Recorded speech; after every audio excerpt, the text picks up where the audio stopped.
As we head towards closure on this Thursday morning on news and views, last night I had the opportunity on our panel discussion that we usually have on Salam Media Talk with Inayat Wadi on a Wednesday evening, where we spoke about the ICJ case and the implications for South Africa diplomatically.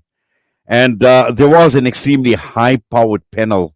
We had Professor Rasigan Maharaj, activist scholar and chief director for the Institute for Economic Research and Innovation.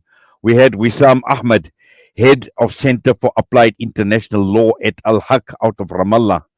We had Dr. Shahd Hammouri, lecturer at the Kent Law School and international lawyer.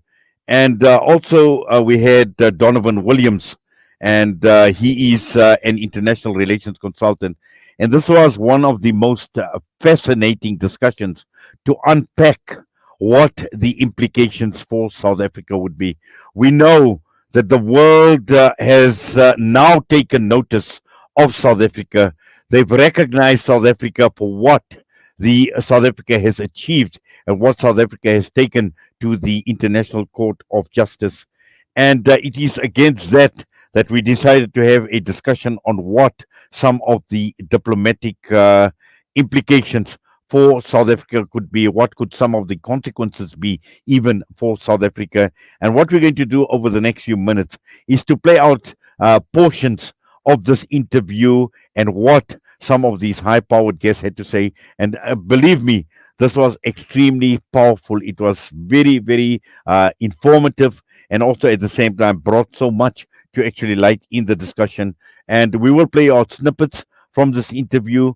But I do suggest, if you do have the time, go onto Salam Media, go onto our YouTube channel, go onto our Facebook page. And if you haven't heard the full interview last night, please make a point of listening to it. And I'm sure it will keep you better informed on what is playing out and what it actually means for South Africa. So I'm going to leave you with that. I'm going to leave you with the snippets of the interviews that we had last night on a talk with Inayat Wadi with my esteemed guests.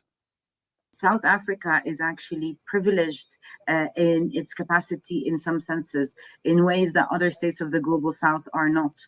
So that positioning specifically allowed it to take that brave decision to represent states of the global south in such a strong space, while the state of South Africa in this case made some enemies.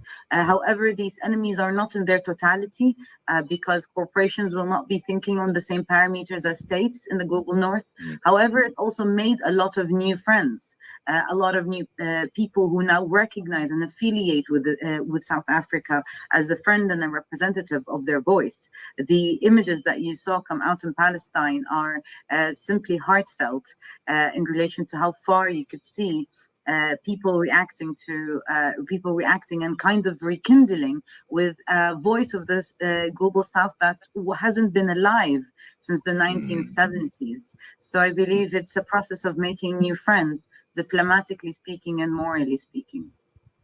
Yes, and also in fact, on day one, when South Africa had presented its case to the ICJ, we've seen the celebration in the West Bank, in particular, Mandela Square. We see the South African flag flying alongside the Palestinian flag. And again, looking at this case of South Africa, clearly it has ruffled quite a few feathers, particularly with regard to the West, South Africa's Western trading partners, but also in terms of boosting the country standing as a champion of the downtrodden in the global South. Absolutely. Thank you very much for the opportunity, and it's an honor to be here with my fellow panelists. I think it's only fitting that South Africa has made this move, because I think it's important to see what is happening in Palestine in a broader historical context. And the situation in Palestine has always been a microcosm of global injustice and the legacies of colonialism that are felt across many parts of the world including South Africa, are manifested in a contemporary manner here in Palestine. And this shared intertwined history of our struggle, it's only natural that it comes together at a time, unfortunately, when a lot of blood has been shed. But sometimes these are the moments in history where there's a tipping point and a shift in the global situation, in the understanding of where we are as humanity, how far have we progressed in terms of the regulation of our society in an international sense. And I think when we look at the intertwined histories of South Africa and Palestine, a lot of people are looking at the shared struggle of apartheid.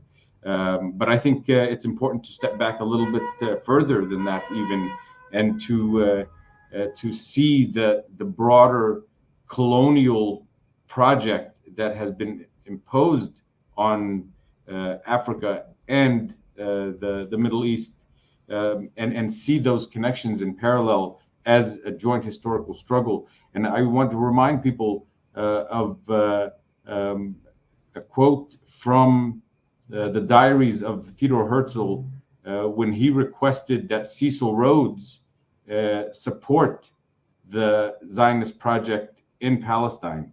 And he says, I quote, "You're being invited to help make history. That cannot frighten you, nor will you laugh at it. It is not in your accustomed line. It doesn't involve Africa, but a piece of Asia Minor. Not Englishmen, but Jews. Had this been on your path, you would have done it by now. How then do I happen to turn to you, since this is out of the way of the matter for you? How indeed? Because it is something colonial." And we remember that Cecil Rhodes had a vision of the Cape Town to Cairo connection, and this broader sort of imperial ambition and the colonial manifestations that we have seen in Africa, we see in the Palestinian context. And today, that international system of the rules-based order that has been developed over time to regulate this continued colonial project is now being tested. And as you said, we have pushed red lines, and South Africa has taken this very brave decision to challenge the international system and hold it to account, because it isn't only Israel that is on trial. It is this international system and the facade that international law is and human rights are universal and applied to all. Well, South Africa has taken that courageous step and given us an example of what happens when a state has the political will to push things forward. Now it's up to the rest of us to carry the torch forward. Yes, and I think what you're saying is absolutely important and crucial as well. And Rasigan, just following up from what Wesam Ahmad is saying, talking about challenging the international system. And I heard quite an interesting comment talking about the West, preaching to the world, preaching about human rights, preaching about democracy, preaching about the rule of law. And it's taken a country from the southernmost tip of Africa, it's taken an African country to challenge this narrative. And just looking at it from an African perspective, a South African perspective, this was a huge gamble that South African has taken. You know, how big a gamble was this, and is this likely to pay off? So thanks very much as well, Inayat. And as Wesam has already outlined, and Shahd as well, it's important we link ourselves into this history and understand how it's playing itself out. So while South Africa's decision to proceed with the case to prosecute the Israeli occupation force through the International Court, it's important that the popular sentiment was already in support of the peoples of Palestine. And I link across to a statement just made right now. We are following through on campaigns started by the young people of South Africa. Amongst the slogans, when students argued for free, universal, high-quality education in South Africa, was "Rhodes must fall." What they meant by that was the institutional architecture established through the imperial integration into world systems. I think also, colleagues, we need to be quite careful how we use the word rule-based system. And increasingly, what we see is evidence of rules-biased systems. In other words, where the rules serve the requirements of exploitation or expropriation, then those rules stand. Where those rules are challenged on the basis of the inequalities that they generate, then we see the force being deployed against us. So I think, as the colleagues have correctly pointed out, this remains critically important. And as others are arguing, this does offer us a vista to think about the future. And it's important that, especially as we think about that future, we halt the activity that's leading to the continuation of the deaths, of the fatalities, of the destruction being played down. And importantly in that as well, this world system that we talk about today is increasingly generating distrust in institutions due to what people experience. The systems that are in place and the institutional forms through which they are represented merely serve, like my esteemed colleagues have raised, to either reproduce the inequalities or to extend the grasp of the global north over the global south. And I pick on the point that Shahd has raised earlier as well. When I speak about this, I mean the collective West as represented through their political systems. And we know increasingly there is a gap, democratic deficit between the peoples of those territories and the state systems that represent them as well. So to that extent, I really hope what we are seeing emerging, as the colleagues point out, is a global mobilization of the peoples of the planet against the systems that hold us and perpetuate the bondage that we are locked into. And this is quite core to South Africa's own objectives. As colleagues well know, it was Nelson Mandela who had famously argued that the freedom of the peoples of Palestine cannot be separated from the freedoms of the rest of us. There cannot be 8 billion people minus 5.3 billion when we do counting.